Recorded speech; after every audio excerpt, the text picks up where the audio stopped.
My name is Ekelöf. I play in Soen, and you're watching Brutally Delicious podcast.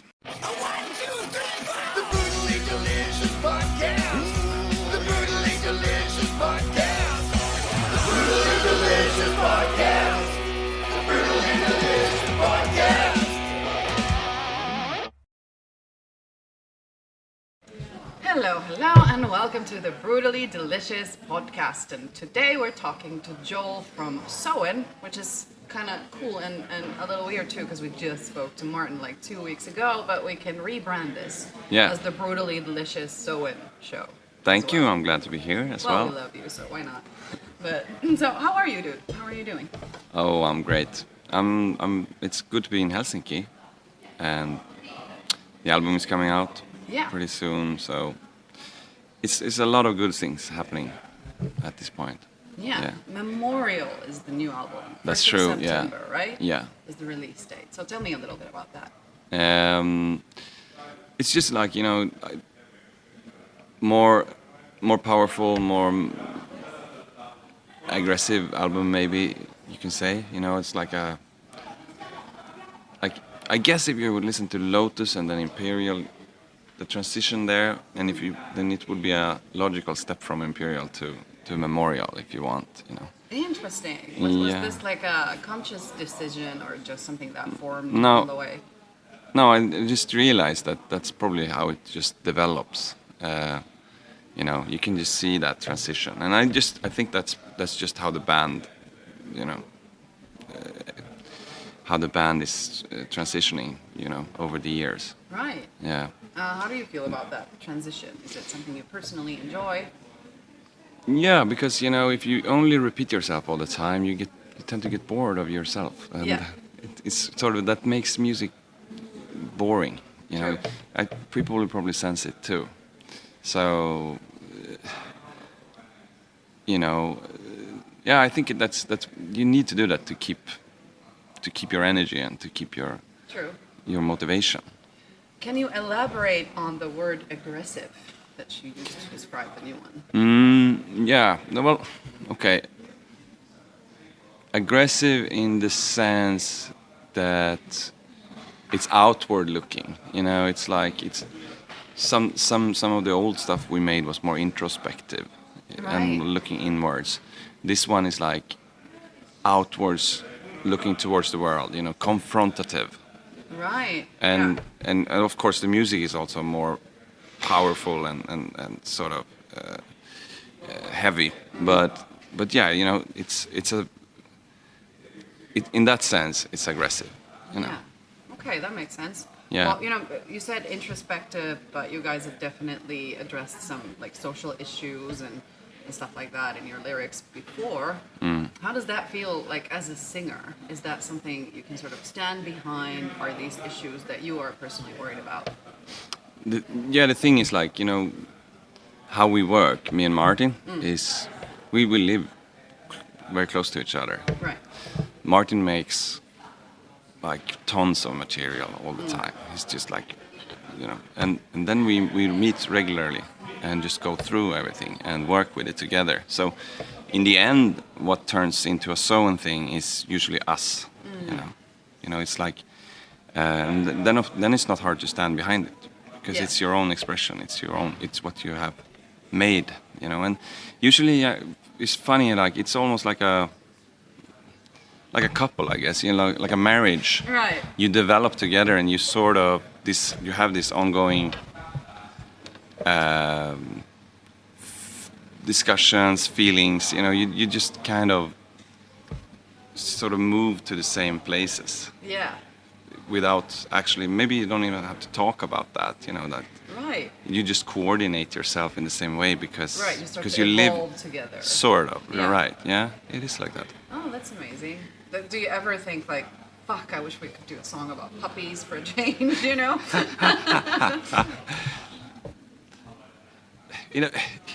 No, but everybody wants a song about puppies. Come on. Yeah. There's like, I think as musicians we have all these influences. Yeah. We listen to a bunch of stuff. A lot of we don't only listen to metal. Yeah. So there's a lot of stuff that you know I could imagine myself doing. I like opera. Right. But you know that doesn't mean that I will stand in Soen and sing opera. Yeah, Because yeah. it's, you know, I don't have to do everything. True. Still, you know, I feel that, you know, let's say you would only listen to Iron Maiden for all your life, and then you I would know start people playing. like that. Yeah, They're not good people. Go ahead. they're not good people. Right. That's your words, not mine. But and then you start a band. Yeah. And you start making music, and it's gonna sound like Iron Maiden. But there is already a band called Iron Maiden. So you know, like, yeah, you need these kind of different influences to make interesting music. Yeah. Well, tell me about like what is your guilty pleasure music-wise? Oh, That yeah. a secret band that you absolutely love that will make you look like, you know, Yeah. I've always admired George Michael. amazing. He's Yeah. brilliant. To Poor me- guy. Yes, poor guy, because he lived a dark and tragic life. Yeah. Or there was like, you know, a less tragic, less dark time with Wham. Like I just watched the documentary like 4 days ago. Did you see it? Okay, yeah, I saw it too. Yes. But yeah, then just, you know. Like, Yeah, to me, I grew up with my dad bought the vinyl Prejudice for Silence. Right. Remember that? Yeah. That was my first interaction with him.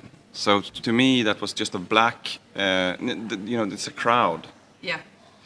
So I didn't know what he looked like, but I only heard the music. And the music on that album is quite, you know,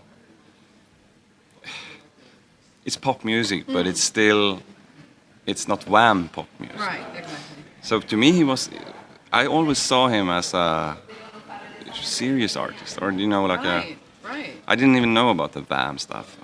Yeah, and that No. was the thing. Like they were serious about Wham. You know, like, you know, that they were seriously doing that. It was the other, like, you know, the music media and everything that was basically trying to label them as, you know, flimsy and a joke, basically. But they were serious about their songwriting, you know, and like, you know, That must be hard. I can understand that as an artist, Yeah. you get sort of connected with a certain expression that you can't get out of, right. and that must be tough. I can imagine, and you know, well, you know, the crowd will vote with their feet and their ears, and clearly they, you know, Yeah. reached a lot of people with what they did. So I think that's serious business, no matter what the music is like. No. But yeah, there's some amazing songwriting there. But yeah, I also like, or even love George. So no. Oh, good. We We're- have something in common. then. Yeah, I'll tell you. So tell me what's happening now. The album is coming out on the 1st of September, and then you guys are heading out to the road again. Yes. Then we follow it up. We start like 23rd of September or 20th of September, going out in Europe, play for 1 month. Right. Finland in March. yeah. Yes, a couple of dates, and then then North America, then Latin America. It's gonna be crazy. Yeah. Oh, I can bet. Come to Brazil. So yeah. They are crazy. They are crazy. That's amazing. Like, you know, that's going to be absolutely epic. They're going to love you. The crowds are going to be wild because, well, maybe not your problem so much, like, you know, your band's problem, but Finland is known for... Good God. Finland Someone's is known... running a trolley or something. Yeah. We're at a public place, so... yeah, so Finland is known for the rock police.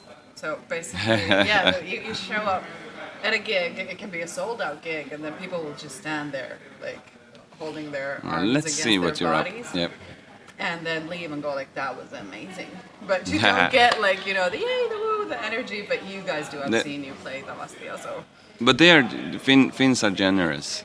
I know what you mean, you know, Yeah. they're serious, but you can see in their eyes that they love it. Right? So it's, I love that. You can see it in their eyes. yeah. That's true.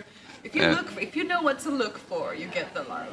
Yeah. Yeah, and we know it because, you know, we're Swedish, so True. I mean, it's the same in Sweden. Finland has been more generous to us than Sweden, though. I mean, Really? yeah, because I don't know why, but Is it the whole can't be a prophet on your own land kind of? I guess something like that. That's I nuts. guess. I didn't know they don't love you there because we do. We for sure do. Thank you. Yeah, but we are really. Yeah, there's several reasons. I don't know, but I'm glad anyway. Yeah, Sounds Yeah. brilliant. Well, this has been way too professional considering the show you're on. Like, usually our shit gets off the rails very quickly. Aha. Okay. So I need to come up with some stupid question Okay. for you to answer. I just asked Jonah about which he would like to be if he was an animal. There's only two choices, a tiger or a sloth, but you can't get the same question. Okay, but that's So, easy. That would have been easy, really. Yeah. Would you say tiger? Sloth, Yes! of course.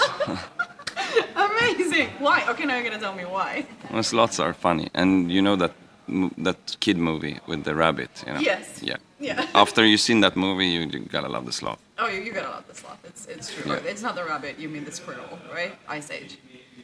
Sorry, now I'm missing you. Wait, sloth. I'm thinking wrong now. There's the sloth is the really really lazy animal. That's what I mean. Yeah. Yeah? The slow one. That's what I mean. Yeah. The guy who sits and doing these stamps in the rabbit is the cop. Okay. Ah, Now we are off the rails. Are you happy now? We're talking about the kid movies. I am. I've made Martin talk about parenting, so I think this Yeah. this works out perfectly. But I know what the one. That's the sloth is they tell him jokes and it takes Right. forever for him to answer. I want to be that guy. Love that. Brilliant. First of all, kids' movies are the best. Like these True. days, Yes. like, because they insert stuff for the grown-ups that the kids won't get, and then Yeah, exactly. That's yeah. what And this was the movie where they escape, because there's a lot of rabbits, in the kids' movies. But I'm like, Yeah. and I watch them all the time because I have a 7-year-old, and Oh, even yeah. if I didn't, I would still watch them. Me. But is this the one where the dad pees on the animal from the cliff of the like? I don't remember this. It was like I'm like laughing at it, and my kid's like, "What the hell is going on?" But okay, we're not at a specific movie, but it's good to know this exists in the realm of children's entertainment. Peeing on someone's head. Yeah. Yeah, oh, totally. Yeah, it was like they were in Australia, and there was a koala and something.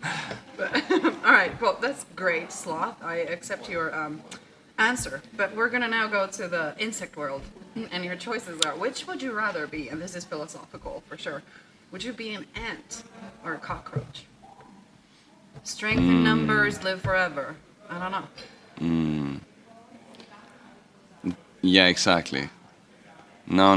The cockroach is like, can really take some heavy damage now. Right, So, yeah. Get it? Like being an ant, you would just have to work your ass off all the time. Like, who wants to do that? Actually, there's been some interesting studies about ants, and they actually don't work that much. Right? Yeah, they chill out quite a lot, and They the strength chill? in numbers. Yeah, and there are like some that avoid work in the like that they make their friends Oh, do there's the work like and stuff. cheaters or what, like, Yeah, okay. you can have a sloth-like personality even if you're an ant. Okay, yeah. You know? You can be like, Important stuff, right? in that case, I would be that ant. You would The, be that the ant the in the, lazy ant. that Right. just like skips work. And, Right.